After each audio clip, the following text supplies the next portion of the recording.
All right, looks like we're going deep on Jyothy Labs this time, huh? Press release, financials, auditor's report, even the presentation deck. Wow. Yeah, they're a company worth keeping an eye on, that's for sure. Yeah. Lots to unpack here. They really know the Indian consumer goods market. So true. Not just surviving, but thriving, right? Absolutely. And let's be clear, we're not talking about some small operation. Jyothy Labs is a major player. Oh, yeah, big time. Revenue last year, 2,757 crores, and they're reaching millions of outlets. Huge distribution network, yep. And they're smart about it. They've got a diverse portfolio. Brands everyone knows, Ishula, Henko, EXO. They're practically synonymous with their categories. Exactly, household names, for sure. So, coming off a strong year, how are they navigating the current market with consumers being more cautious? Everyone's watching that. That's the big question, right? Everyone's feeling the pinch these days.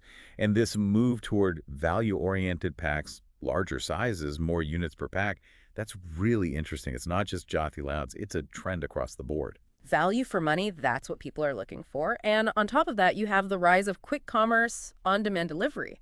That's changing the game, especially in bigger cities. For sure. It's adding a whole new layer of complexity for everyone. Traditional retail is scrambling to keep up. Adapt or die, right? So let's look at Jyothy Labs' numbers this quarter. Revenue up slightly, 2.2% to 734 crores. Not a huge jump. But their volume tells a different story. Right. Volume growth, that's up a healthy 3%. They're moving more product, even if the revenue increase is small, shows they're attracting those value-conscious shoppers. Strategic pricing, it's not just about higher prices, it's about pricing smart. Okay, but what about profitability? Can they maintain margins with this strategy? Well, their gross margin is up to 50.2% this quarter. That's up from 49.2% last year. And their operating EBITDA margin is a solid 18.9%. Okay, but break that down for us non-finance folks. What does that actually mean? It means they're making good money, even with this shift toward value. You're keeping costs under control, which is good news. And they've got a nice cash pile, 658.6 crores. Nice cushion to have, for sure. Gives them options. Okay, let's get into the categories. Where are they seeing the biggest wins? Well, fabric care is still their stronghold, 43.6% of their revenue this quarter. And they're playing both sides of the game, main wash with detergents and post-wash with Nutrella. Because it's not enough to just be clean. You gotta be bright white, too, right? Exactly. And they own that post-wash segment, Ujjwala Supreme. They've got Taapsee Pannu, the Bollywood star, and they're even tying into massive events like the Pandharpur Yatra. Smart marketing, for sure. What about the detergents? Ujjwala detergent, they're making a real impact, especially in the South. Look at Kerala. Their market share is 23.9% this quarter. Then you've got Henko pushing into new markets, a lot online, and they're doing some cool stuff with packaging. Always innovating. And just last month, they launched Mr. White, a new liquid detergent, in key markets, keeping up with the times. Definitely. They're always evolving. Now, over in dishwashing, EXO and Prill are the big players. EXO is all about that germ kill, a big concern these days, and they're using smaller packs to target new markets. Again, that value play. Smart move in this economy. Right. And Prill, they're dominating modern retail, especially with those larger packs. And their marketing, they're getting creative, integrating Prill into cookbooks, sponsoring award shows, the whole 9 yards. Pearl, it's not just for dishes anymore, it's a lifestyle. Okay, let's talk about household insecticides. That's got to be a huge market in India, right? Absolutely essential. Yeah. And their Maxo brand, they're seeing that shift from coils to liquid vaporizers, double-digit growth in that segment. So even within a category, they're adapting to those changes in preference. What about their Maxo marketing? They're hitting all the right notes, emphasizing those automatic features, convenience is key, and they're tapping into consumer concerns about dengue. Maxo, it's the solution. Peace of mind, that's what they're selling. And that big dengue kadunk campaign, using all kinds of channels to get the message out there. Multi-channel, that's the name of the game these days. TV, digital, you name it. Like their Maxo ad with Kareena Kapoor and Shilpa Shetty for EXO, they're not afraid to use star power. Effective, for sure. And it fits their strategy of reaching a broad audience. And speaking of a broader audience, personal care, we can't forget Margot, their soap, a household name. And they're promoting it as Ek Achi Adat, a good habit. Nice touch. Subtly linking using their soap with a healthy lifestyle. They're good at that. And they're also pushing Margot Neem Naturals for those consumers looking for more natural herbal products. Meeting different needs, that's the key. They've got their finger on the pulse of the Indian consumer, no doubt. But it's not just about keeping up, it's about what's next. What did they say about their future plans? They highlighted a few things, doubling down on rural expansion, increasing direct retail reach, and focusing on premiumization and operational efficiency. That's where they're putting their energy. Break that down a little. What does it all mean? Rural expansion, that's about tapping into a massive market, huge growth potential there. Direct retail reach, more control over distribution, build those relationships, cut out the middleman. Makes sense. And premiumization, we've seen hints of that with larger packs and liquid detergents, right? Absolutely. Higher quality, better features, aspirational brand image, Mhm. often at a higher price point. And alongside that, operational efficiency, streamlining the supply chain, investing in tech, tightening those cost controls. Doing more with less, that's the idea. Long game, invest in growth, streamline operations, and keep an eye on the bottom line. But how do they make this happen? They've got 4 key areas: brand investment, distribution expansion, cost control, and adopting new categories. That covers a lot of ground. Strengthen the brands, reach more people, manage expenses, and find new avenues for growth. Did they mention any specific new categories they're looking at? They kept that under wraps, but they did say they're looking for categories that align with their core competencies and leverage their existing infrastructure. Yeah. So lots of room for speculation. Always fun to play that guessing game.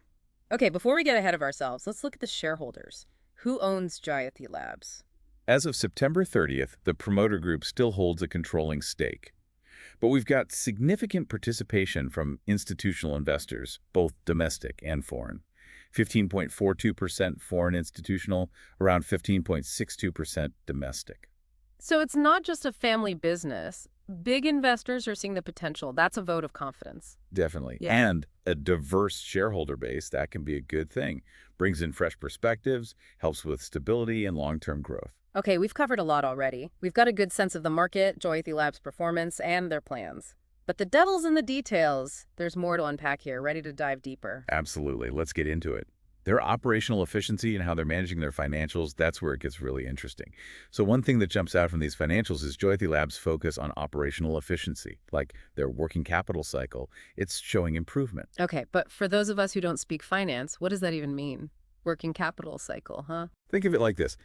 It's all about how smoothly the money flows in and out of the business. Okay. Basically, how long it takes them to turn their inventory into cash. Shorter cycle means they're turning things over faster, frees up cash for other stuff, investments, paying down debt, So shorter is better, and they're heading in the right direction. Got it. What else is interesting in these numbers? Well, their debt management is pretty impressive.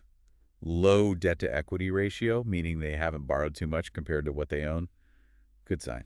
Shows they're financially sound. That's always reassuring. Let's get back to their growth strategy. We talked about premiumization, but what's the bigger picture there? Right, so premiumization, it's all about offering those products with a little something extra. Better features, higher quality, a more aspirational brand image. And yeah, usually comes with a higher price tag. Makes sense. People are willing to pay more for quality and convenience. Exactly. Especially as disposable incomes rise, people want those upgrades. Jyothy Labs is tapping into that. So where do we actually see this premiumization strategy in action? Well, they didn't give us all the details, but look at Prill. Their focus on those larger packs in modern retail, that suggests they're targeting a less price-sensitive customer. Right. Those bigger packs, they're often more economical in the long run, especially for families. Exactly. And modern retail, it tends to attract a more affluent crowd. Hmm.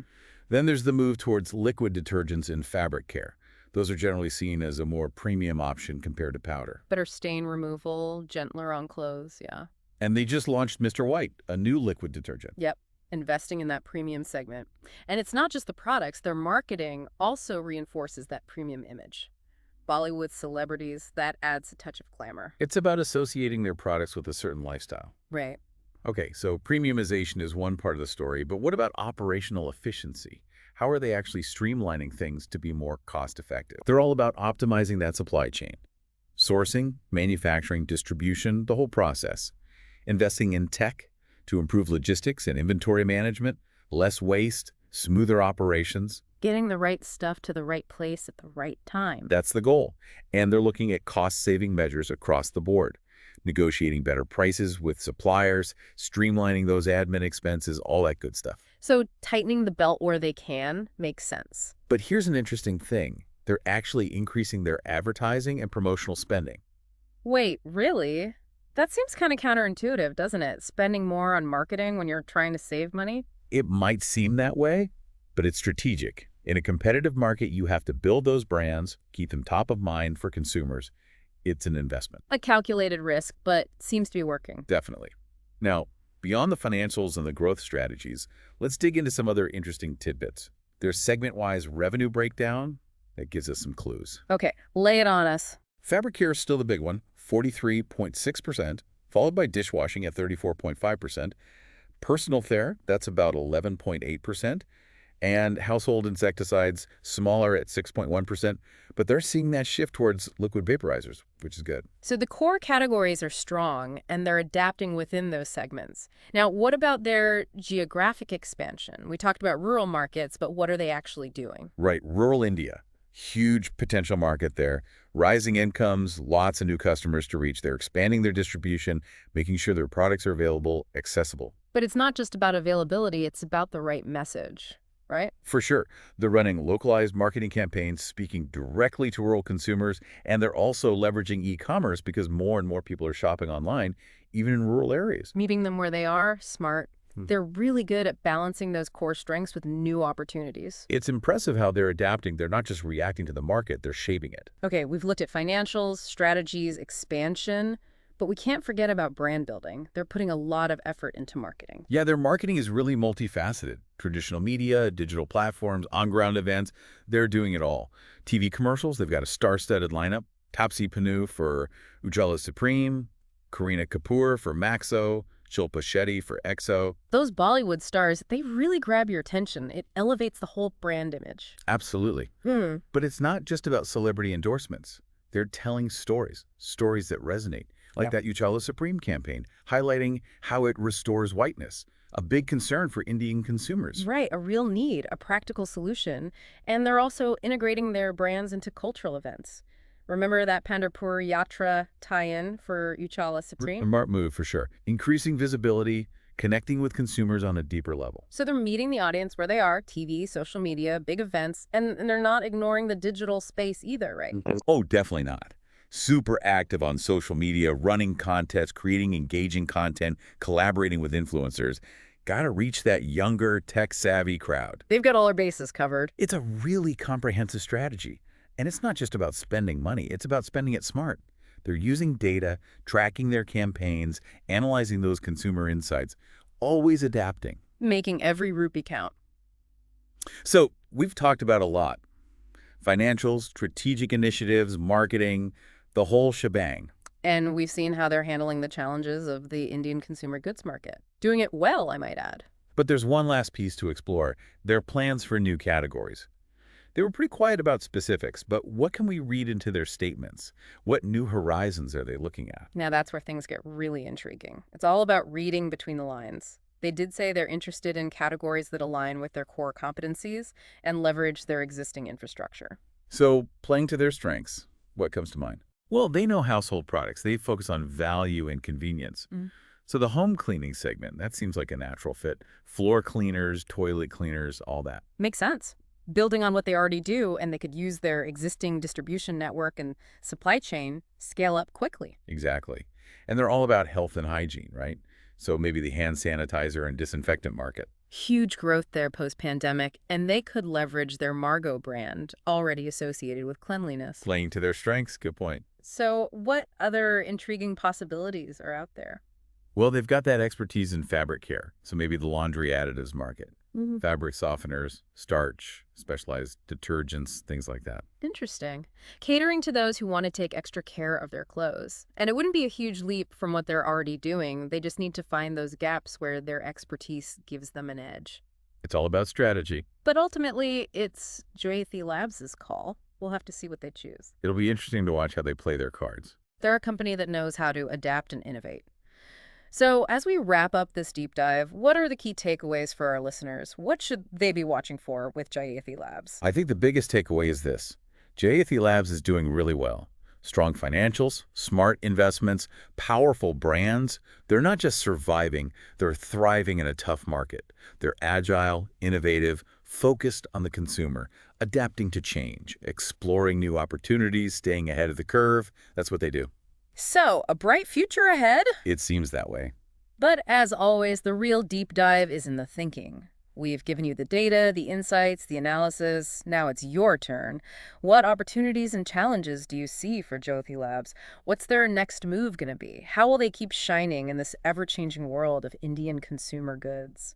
Something to ponder for sure. Until next time, keep exploring, keep questioning, and keep diving deep.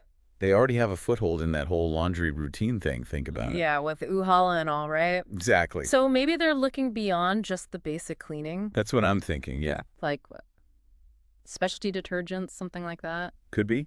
Delicates, woolens, maybe even something for activewear. Target those specific needs. Oh, I see. And tie it back to that whole premiumization thing we were talking about. Exactly. Higher quality, higher price point. Makes sense. And don't forget, they're really growing in the South. Like, big opportunity there. So maybe regional specific products tailored to what those households need. Smart. Different cleaning agents, maybe, or fragrances that are popular in that region, cater to those preferences. Yeah, understand the nuances of the market. Exactly. Okay, so we've got home cleaning, hand sanitizers, laundry additives, regional stuff. Wow, lots of possibilities. They've got a lot of potential, that's for sure. Solid foundation, they know the market, and they're not afraid to change things up. They're definitely one to watch. But now it's your turn, right? We've given you the information. Now what do you think? What's next for Jyothy Labs? What opportunities and challenges do they have ahead? What's their next big move? Think about it. That's the real deep dive. Thanks for joining us, and until next time, keep exploring, keep questioning, and keep diving deep.